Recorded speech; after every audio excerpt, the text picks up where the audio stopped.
that I had chosen not to examine for as long as choosing not to examine it was something I could do. 7 years is a long time to choose not to look. But it is also, in the context of a life being built, a recoverable length of time. That is the thing I come back to. That the loss of 7 years is real, and the loss of a marriage I believed in is real, and the loss of the version of the future I had been building toward is real. All of that is true. And alongside all of that, equally true, is that what remained when all of it was accounted for was substantial. It was mine. It had been mine the entire time. No one took it when they left. The Germantown building is complete and occupied. The Atlanta project is underway. The nation's development breaks ground in the spring, 2 residential buildings I've been designing for 3 years, on a street in a neighborhood I have loved since I moved to this city at 22 and understood it as a place where things that mattered were being built by people who had earned the right to build them. My father came to visit last month.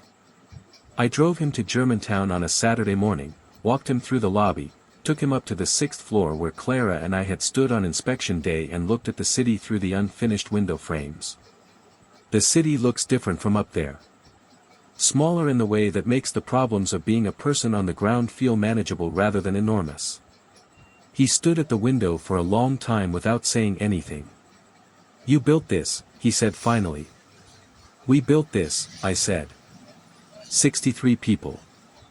"You created the conditions under which 63 people could build this," he said. "That's what a builder does. He doesn't do it alone. He makes it possible for others to be part of it." I thought about Devin Reyes, saying something true across a room because Marcus Reyes had told him what kind of person I was. I thought about Clara Osei, standing on the 6th floor saying the people who work for you know what kind of man you are not from what happened at dinner but from what they see every day. I thought about Patrick Sung, who gave me my first contract and still calls to talk not about business but about life. About my brother Anthony, who drove 4 hours to check on our father last winter because I was in Atlanta and he didn't want Dad to be alone if anything went wrong. About my father himself, standing at a 6th floor window in East Nashville looking at the city his son had put some significant pieces of.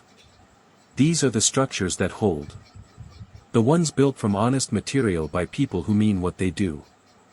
The ones that don't require you to look away from what they're actually made of. "You worried about me?" I asked my father. He considered this with the care he applies to all genuine questions. "Briefly," he said. "For about a week." He turned from the window. "But then I remembered that you've always known the difference between ground that can hold weight and ground that can't. I just had to trust that you'd apply that to your own life eventually."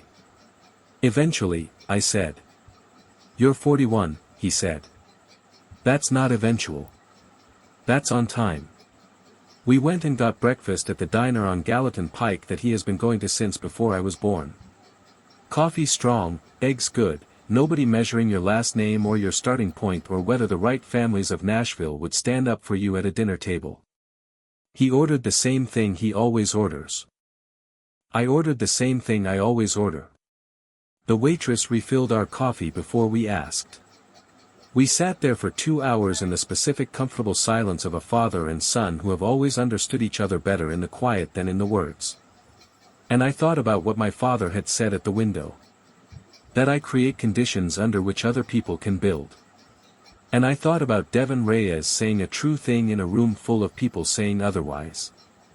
And I thought about what it actually means, to be seen accurately by someone who has nothing to gain from seeing you accurately. It means you are exactly what you built yourself to be. It means the foundation is real. It means that what you feared might fall did not fall, and what you were afraid you might lose was yours the entire time, and the only thing between you and knowing that clearly was 7 years of choosing to look somewhere else. I'm not looking somewhere else anymore. The work is what it's always been. The next project waiting. The next structure to be planned and inspected and built with the honesty that determines whether it stands. The same work it's always been, on ground I've had since the beginning. Mine. If this story landed somewhere for you, I want to hear about it. Drop a comment below about a time you held on to something past the point the evidence said you should,